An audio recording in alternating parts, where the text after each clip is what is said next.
Hello everyone, welcome back to my channel और मैं हूँ अमृता।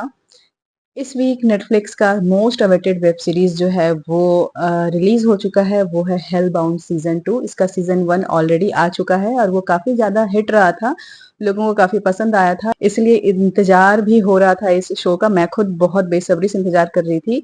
तो हेल बाउंड सीजन 2 रिलीज हुआ है इसे वीक। टोटल 6 एपिसोड हैं, 40 से 50 मिनट की लेंथ है एक एपिसोड की। तो 5 से 5.5 घंटे का टाइम आपको इस शो को देना पड़ेगा। तो चलिए, अगर आप लोगों ने सीजन 1 देखा है और आपको थोड़ा सा ऐसे माइंड से जा चुका है, क्योंकि काफी टाइम के बाद में सीजन 2 आया है, तो मैं जल्दी से इसका स्टोरी बड़े शॉर्ट में आपको रिकॉल करा देती हूँ। हेल बाउंड वेब सीरीज एक कोरियन वेब सीरीज है और अगर आप लोगों ने इसका सीजन 1 नहीं देखा है तो ये छोटा सा पार्ट आप इसको स्किप कर देना।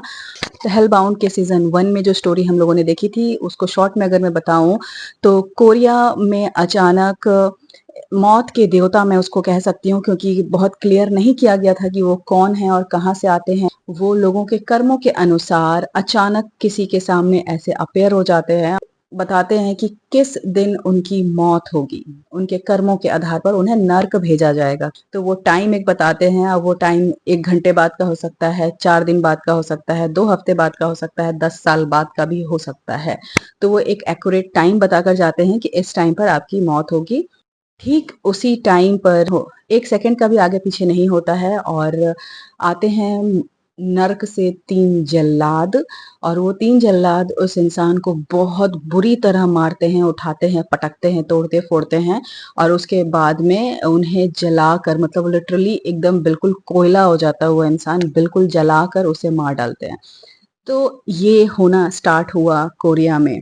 लोगों ने इसे इस तरह से लिया कि लोगों के कर्मों की सजा भगवान उसे दे रहा है, और जिससे भी वो समय दे दिया जाता है कि आपकी मौत होने वाली है, तो उसे, तो उन्हें पापी की तरह, पापी बोलकर बुलाया जाता है शो में। और तो इसके बाद, जब इस तरह की घटना के बाद सोसाइटी में 2 तरह के ग्रुप बन जाते हैं। एक का नाम है न्यू ट्रुथ और एक का नाम है एरोहेड। तो ये 2 ग्रुप्स हैं। ये जो इसके बहुत सारे फॉलोअर्स होते हैं, एरोहेड वाले हैं, उन्हें मार काट करना, लोगों को मारना, खून खराबा करना, तोड़ फोड़ करना, ये सब करना पसंद है। वो पापियों को ढूंढ ढूंढ के उन्हें सजा देते हैं। लास्ट में छोटा सा बच्चा होता है, 4 से 5 दिनों का शायद बच्चा होता है, उसे मौत का नोटिस मिलता है। और उसके बाद न्यू ट्रुथ वाले क्या करते हैं, उस बच्चे को बचाने की कोशिश करते हैं। बच्चा तो बच जाता है, लेकिन उसके माँ बाप अपनी जान जो है वो सेक्रीफाइस कर देते हैं। वो उस बच्चे को बचाने की कोशिश में उनकी जान चली जाती है। तो इन सब चीज़ों से न्यू ट्रुथ वालों का थोड़ा-सा इमेज खराब हो गया था लोगों की नज़रों में।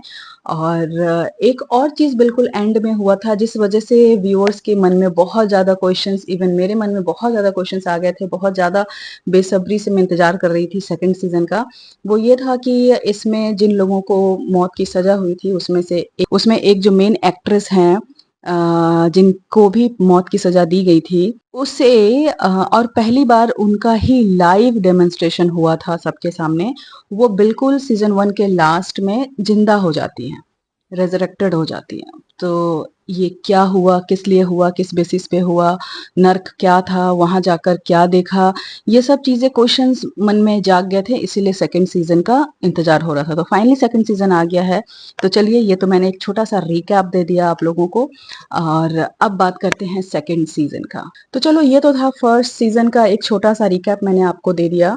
अब सेकंड सीज़न अभी जस्ट रिलीज़ हुआ है नेटफ्लिक्स पर, और मैं आपको अगर एक वर्ड में इसका रिव्यू दूँ तो मैं यही बोलूँगी, बिलो एवरेज। मैं ऐसा इसलिए बोल रही हूँ क्योंकि मैंने इसका बहुत इंतज़ार किया था। फर्स्ट सीज़न में बहुत सारे क्वेश्चंस हमारे मन में छोड़े थे और हमें उसका आंसर चाहिए था, जिसका पूरा-पूरा आंसर उन्होंने दिया नहीं है, और बहुत सारी कमियाँ रह गई हैं। तो जो सेकंड सीज़न है वो बिल्कुल वहीं से स्टार्ट होता है जहाँ फर्स्ट सीज़न खत्म हुआ था। तो अगर आप लोगों को हेलबाउंड देखना है तो आपको फर्स्ट सीज़न ज़रूर देखना पड़ेगा। अगर आप लोगों ने नहीं देखा है तो ये समझ में नहीं आएगी स्टोरी आप लोगों को। तो बिल्कुल वहाँ से मूवी सीरीज़ जो है वो स्टार्ट होता है। और इस शो में कहानी के ऊपर ज़्यादा फोकस ना करके मतलब वायलेंस को ज़्यादा दिखाया गया है। अगर जिसको वायलेंस देखना पसंद है तो वो बहुत नेक्स्ट लेवल का दिखाया है इन्होंने। पिछले शो में उतना ज़्यादा नहीं था, इसमें उसकी क्वालिटी, उसका लेवल, उसका इंटेंस लेवल को बढ़ा दिया गया है। तो सीज़न 2 में कहानी पर तो ज़्यादा फ़ोकस नहीं किया गया है, कहानी बहुत स्लोली बढ़ रही है, ग्रोथ बहुत कम हो रहा है, कैरेक्टर डेवलपमेंट पे ज़्यादा फ़ोकस नहीं किया गया है। लेकिन जिनको केओस देखना ज़्यादा अच्छा लगता है, वायलेंस देखना ज़्यादा अच्छा लगता है, वो सीज़न 1 से इसमें ज़्यादा बेहतर दिखाया है। जो इसमें एरो हेड वाले हैं वो बहुत ज़्यादा मार-काट मचा करके रखे हैं, उन्हें किसी का डर नहीं है, वो जो मर्ज़ी वो कर रहे हैं। तो यहाँ एक जो दूसरा ग्रुप है न्यू ट्रुथ, तो गवर्नमेंट क्या करती है कि न्यू ट्रुथ के साथ मिलकर एरो हेड को कंट्रोल करना चाह रही है, जो पूरी दुनिया को फिर से सेटअप करना चाह रही है, शांति लाना चाह रही है। ये गवर्नमेंट का काम है, जिसमें वो कितना कर पाती है और कितना सक्सेसफुल हो पाती है इस काम में, वो तो हमें शो में ही पता चलेगा। स्टोरी की बात मैंने पहले ही बताया, स्टोरी ज़्यादा आगे नहीं बढ़ती है, लेकिन फिर भी कुछ क्वेश्चंस जो हैं उसको कुछ क्वेश्चंस के आंसर तो हमें मिलते हैं, वो भी धीरे-धीरे। स्टार्टिंग के 2-3 एपिसोड में तो कुछ भी नहीं ऐसा दिखाया गया है।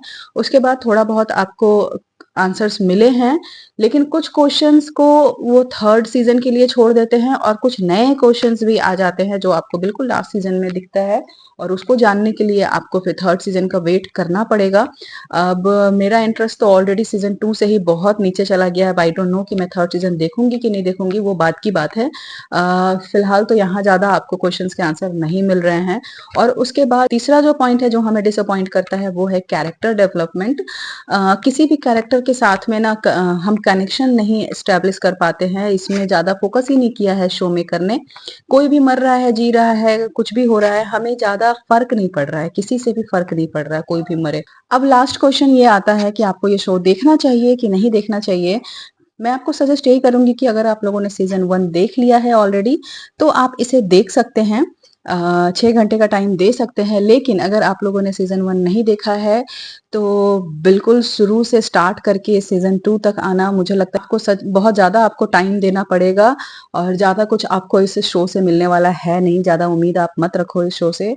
तो मैं आपको सजेस्ट करूँगी, आप लोगों ने अगर नहीं देखा है अभी तक कोई भी सीज़न, तो आप मत देखो, स्किप कर सकते हो।